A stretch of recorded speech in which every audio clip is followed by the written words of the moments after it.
political discourse and political science writings, the idea of extremism attaches itself to dissension from a center of power. And very often it is also attached to the idea of violence. Extremism represents, on the one hand, the domination from a center, and on the other hand, resistance from a periphery. And this relationship is marked by, very often, by violence.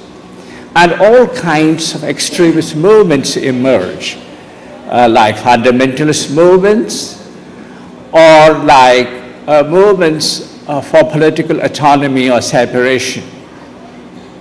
So I believe, I should imagine, that what we are going to be talking about today is extremism in perhaps one or both of these senses. Movement away from the centers of power, whether these are political centers or religious centers. One last comment which I would like to make is that our times seem to be particularly marked by extremism in discourse and discussion. If we take events of the recent months, the rhetoric and the discourse surrounding the Anna Hazare campaign, more recently the discussions about FDI and about the A.K. Ramanujan essay. I believe you would know about this controversy about the exclusion of A.K. Ramanujan's essay, Many Ramayanas, from the history courses of Delhi University. What strikes me is that in all these three cases, both sides resort to extremism of discourse.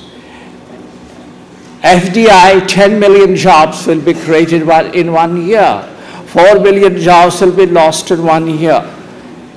Everything is stated in extremist terms. A.K. Ramanujan is incomprehensible. Undergraduates can't understand what he writes. Teachers in colleges won't be able to teach. All extremist statements. The Vice Chancellor of Delhi University is a coward. He is a reactionary. Again, extremist statements. Anna Hazare is taking the country on the path of anarchy. Today's Indian Express, the laws will be made on the streets. Anna Hazare is the new Gandhi.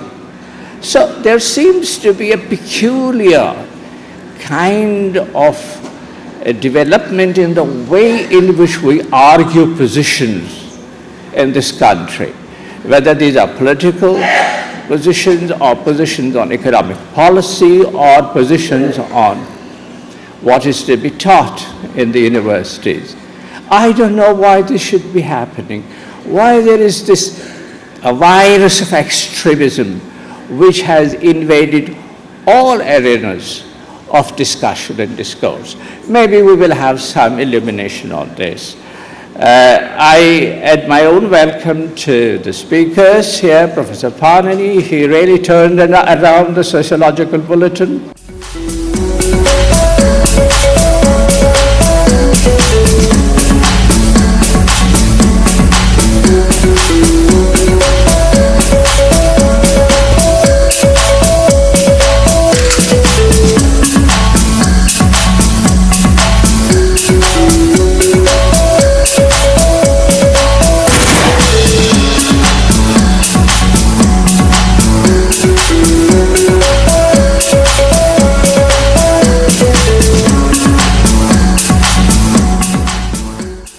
I think it is a big honor for me to be present here and to be speaking to you. I'm going to do here today is to talk about what I call antinomies of secularism and religious extremism. For heuristic purposes, I refer to extremism as a disposition to disrupt the state and social order by resorting to violence in pursuit of particular sets of ideas or ideologies. Extremism holds that if ideology does not stand up in the light of social facts, you have to change social facts through violence, if necessary, to ensure conformity with the ideology. Extremism is intolerant of ideological and cultural diversities. It's often stirred up by fundamentalism, an approach that seeks out, within quotes, a pure state of society, a pure state that is intended by the given ideology. Extremism could lead to various sorts of use of force, including moral policing, arson, destruction of public property, or acts of terrorism in which innocent civilians are arbitrarily targeted to deliver awe and shock to the state. I think instances of moral policing by right-wing organizations of New Year Eve celebrations or of Valentine's Day, destruction of M.F. Hussein's paintings, or digging up cricket pitches to prevent India-Pakistan matches, test matches, are all expressions of extremism, just as Pune's Best Bakery bombing was. According to this definition of extremism, the Maoist movement, the separatist movements of Kashmir and the Northeast, as well as some of the movements inspired by religious fundamentalism, present themselves as foci of study. Of these three types, our Prime Minister says the Maoist movement is the most dangerous. I don't agree with him because I think the religious extremism is more dangerous because it challenges modernity and it reduces modernity to a pathology. Now, I have to also discuss, I will also have to talk about what I mean by antinomies. I use the term to refer to unintended social consequences. Of course, Professor Bethi uses the term. He has written an article on antinomies of society. I use the term to refer to unintended social consequences of ideologies, programs, and policies. These social effects quite often turn out to be counterproductive to the changes intended by the votaries of such ideologies, programs, and policies. The history of independent India is full of such instances, thereby demonstrating that good intentions and even well-designed programs to implement such intentions may generate unforeseen contradictions. I shall try to elicit the social logic underlying such antinomies in the context of religious extremism. Independent India's constitution is the single most important document that charts out the principles that to govern the nation. The constitution recognized free speech as a basic right. You know what I'm trying to write here, I'm trying to build up a case for how the intentions of the constitution makers have gone sour.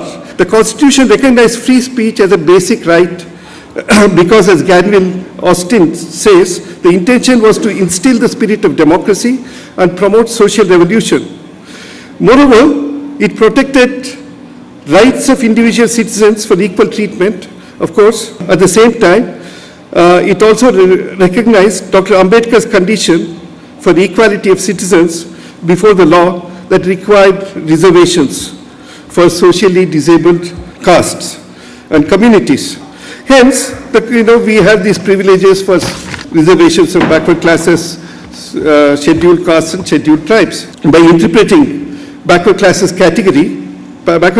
category that could refer to certain castes by virtue of their socio-economic status as a caste or community, the Constitution prized open the path to politics of caste-based reservations.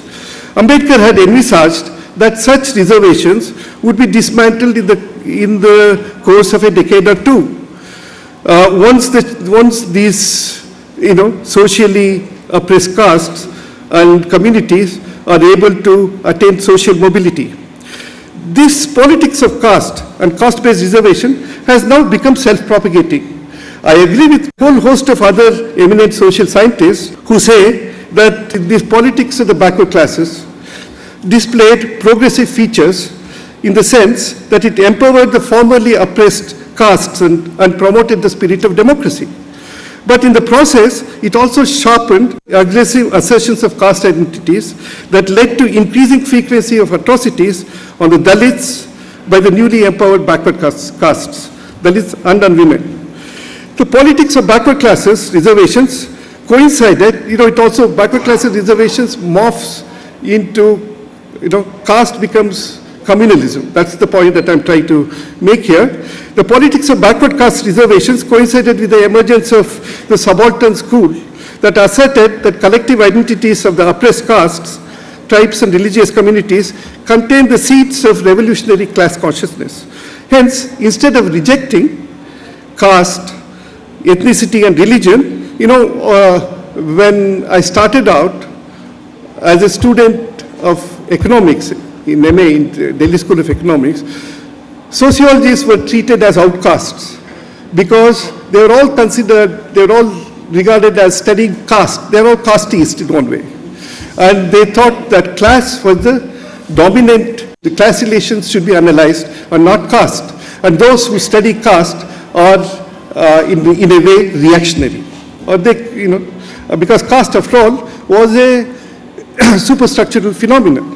But today, what has happened is, thanks to subalternism, today they say caste is class. Today they now say that caste is class, and not only that, they have legitimized the vocabulary of caste in their politics.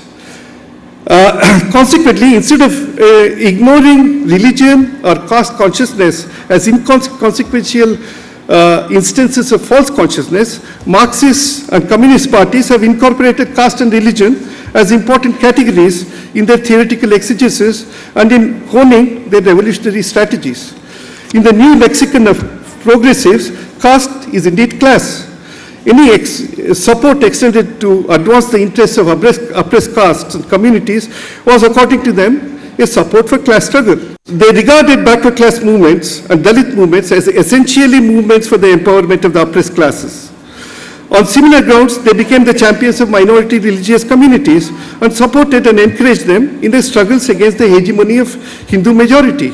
Such support paved the way for the empowerment of oppressed castes and communities, no doubt, but the consequences of such empowerment have been far from progressive. The newly empowered backward classes have turned to be as oppressive, if not more, as the former oppressors. Their empowerment resulted in the creation of aggressive middle classes that have been in the forefront of committing atrocities on Dalits and honor killings, and also in the movement in communal riots. The movement for the usual thing is the Mandal Commission, the Mandal movement was regarded as a progressive movement. It was indeed a progressive movement.